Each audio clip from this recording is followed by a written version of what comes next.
राधे राधे महाराज जी। राधे राधे। ओ महाराज जी, मेरे कुछ प्रश्न हैं, एक नहीं कई हैं, कुछ हैं। तो उनमें से एक मेरा यह जानना था महाराज जी, जैसे किसी अन्य धर्म के अगर लोग हैं और वो हिंदू धर्म में अगर आते हैं तो उनको हिंदू धर्म में कौन सी जाति मिलेगी? उदाहरण के तौर पे जैसे मुसलमान या ईसाई होते हैं और कन्वर्ट हो जाते हैं तो उनको हमारे यहाँ जाति कौन सी मिलेगी फिर? उनको वही जाति मिलेगी जिस जाति पर वो पहले उनके पूर्वज थे। तो जिस हमारे यहाँ जो मुसलमान बने हिंदू, वो पहले जो जाति पर थे वो बने। अब जिस जाति पर आप थे उस जाति से आप दूसरी जगह चले गए तो अब वापस आके अपनी ही जाति में स्थापित हो जाइए, जहाँ से गए थे वहीं आइए। तो इसका पता कैसे चलेगा, क्योंकि उनको तो नहीं पता होगा उस जाति का इतना पुराना। हाँ, ये बात आपकी ठीक है कि यदि किसी को पता ना हो तो फिर कौन सी जाति अपनाई जाए।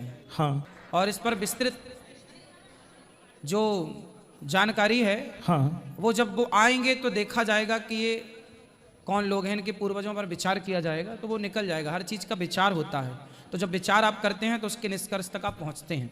और उनका फिर विवाह किस आधार पे होगा, मतलब यानी किस जाति में होगा? उनके पूर्वज क्या थे, जाना पड़ेगा, डीप में जाना पड़ेगा, पता लगाना पड़ेगा।